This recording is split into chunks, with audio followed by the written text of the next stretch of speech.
mainstream culture, presently globalized, of which we are almost all now members, has been described as a cancer or a virus on the earth. And in truth, it is merely ourselves and our selection of convenience over nature. Personally, and I'm in the minority, I find it wonderful that I can walk out of my house in suburbia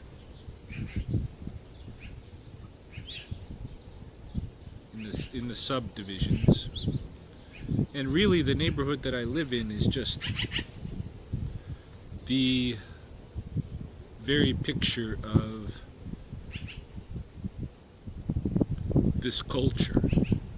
Giant heated houses far larger than we have any need for. I can walk out of that house, move down the street, 5 minutes, I'm in a space with birds who know me, with herds of deer. As I'm talking, I'm looking over here. I see 1, 2, 3, 4, 5, 6, 7, 8, at least 8 mule deer who are up on the ridge and who are watching me as I speak. I have magpies here who, though they're entirely wild, they know me. There's starlings, these trees. They live outside here all the time. They don't have the false environments that we create for ourselves to disconnect us from nature. And that's what it really comes down to, is that disconnect. We build these environments which close out nature. It's not that we are in any way outside of nature. We're in it all the time, but we don't feel it because, well, for one thing, we don't have an open sky. You know, as soon as you step outside the door, you are suddenly on a planet in space, moving around a sun with a moon satellite, and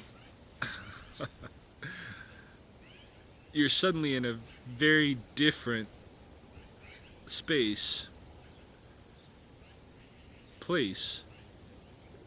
when you're outside, or at least you have a far better opportunity of recognizing that, because you're always in that place, but you just don't recognize it when you have a roof over your head and everything's closed off, and you don't have any wind coming through. You know, it's just such a false environment.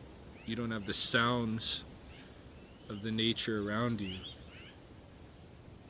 But if you walk out that door, the opportunity is there. Most people, I think, I like to believe differently, but I think most people tune it out somehow. They walk out that door, but their mind is still on the inside of that house. And they don't hear these birds, and they don't see these deer. and none of this world knows them the way that it knows me. None of it recognizes them as a real human being. And I think that's sad, and I think that's the thing. Somehow we have to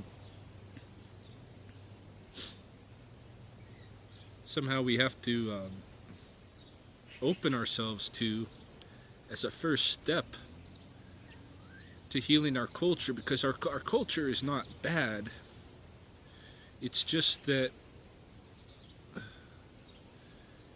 it's found a good thing, and it's become so addicted to it that it's taking medicine when it doesn't need to. You know, one of the great things about our technologies and such is that people who might die,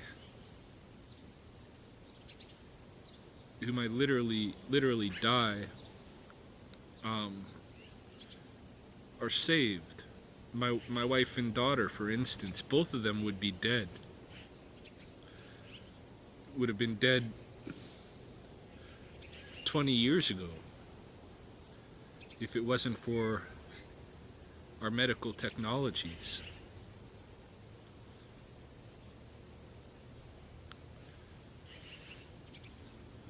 And I think that saving a life is good. But we've taken this too far to where we're beyond saving lives. We've now become like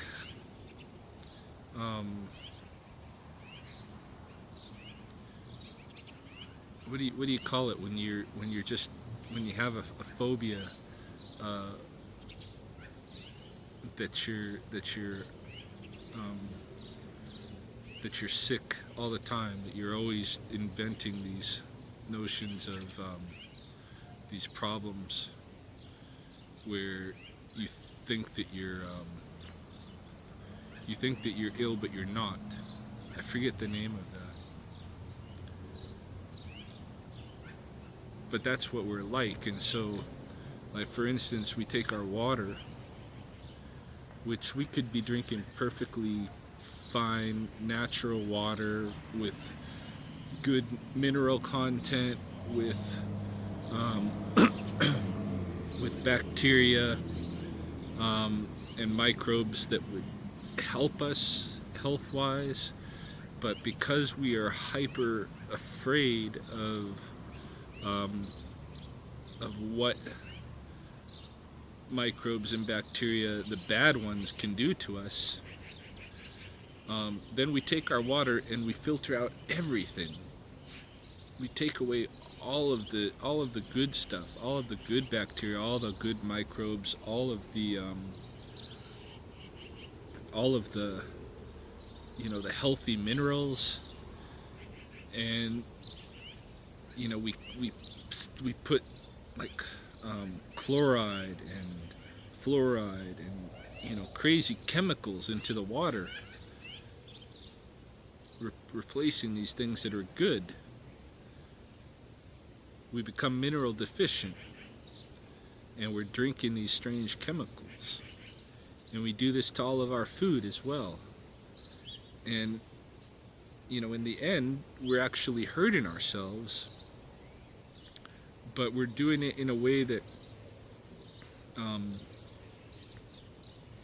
it takes decades of intake before it really starts breaking down our body. It's healthy. It's unhealthy from the first sip, but our body is able to resist that poison for a while until it's built in our system to where it starts to kill us. all the while it's weakening us. So we do things like this, and it's not just our medicines, it's our every bit of material culture. For instance, what I'm doing right now is a natural human sitting pose. This is how we're made to sit.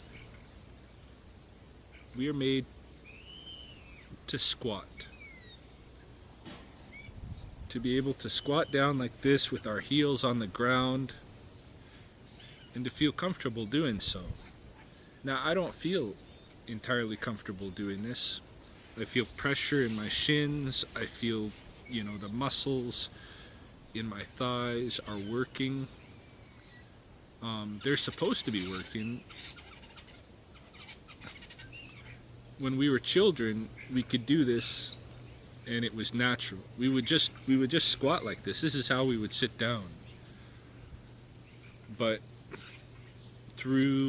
as we were given chairs to sit on and sofas and this kind of a thing, we began using these thrones, and after decades of using these thrones, now the muscles that we have that are naturally made to support us sitting in this position have atrophied. And so when I use them like I am today, it is difficult. There's muscular pain involved. It shouldn't be that way. An 80, 90-year-old man should have no problem squatting like this. But myself, as a fairly healthy 40-year-old, 41, doing this is pretty tough, especially holding it like this for 10, 15 minutes. It's pretty tough. It shouldn't be. But that's the result of our material culture. It's slow, like the medicines, like the cleansing of water and food, and the creation of false environments in our houses where we slowly bake ourselves, basically. Our thrones, our chairs,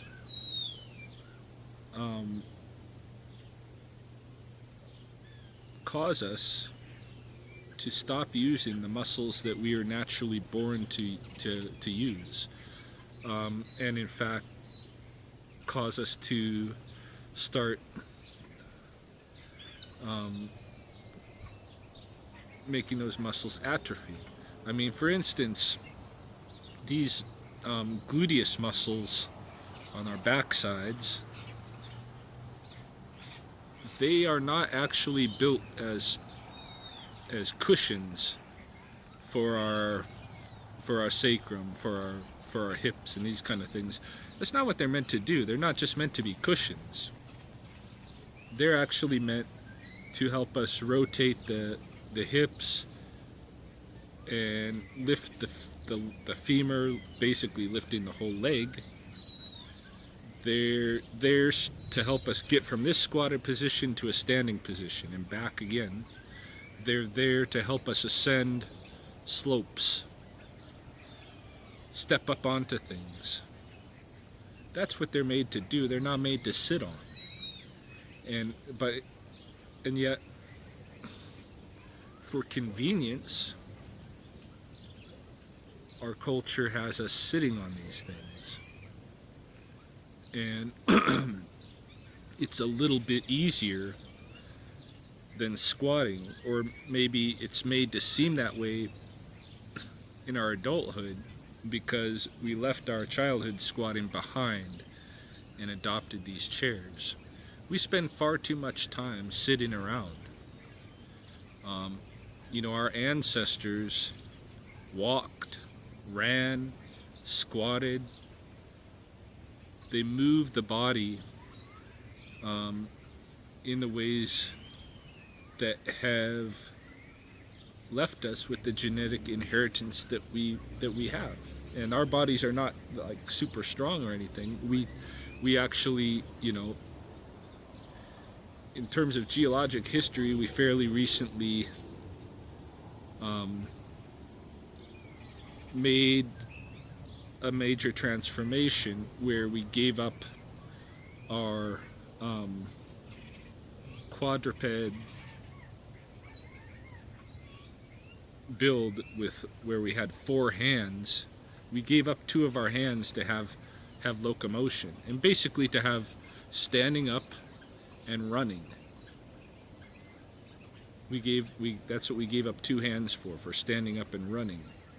We didn't give it up just so we could sit down on a throne for who knows how many hours every day. I mean, a lot of people, myself included, when I go to work, I sit down in a chair. When I come home, I sit down in a chair.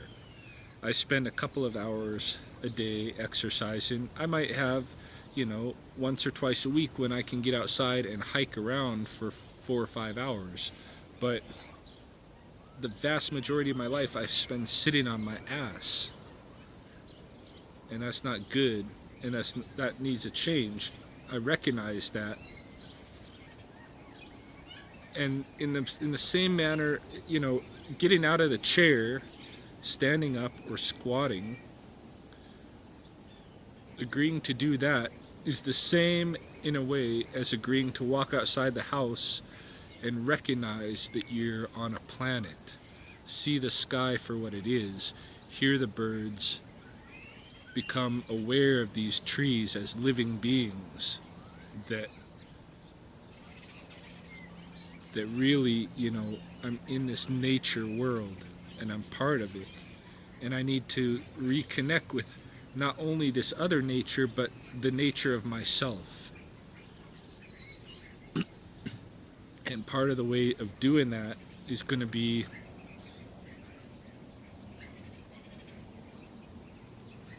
paying attention to the body, my body, and how my body is supposed to be, what it's supposed to be doing, what's it built for, what am I evolved to be doing with my body, what is my potentiality, what potentials have I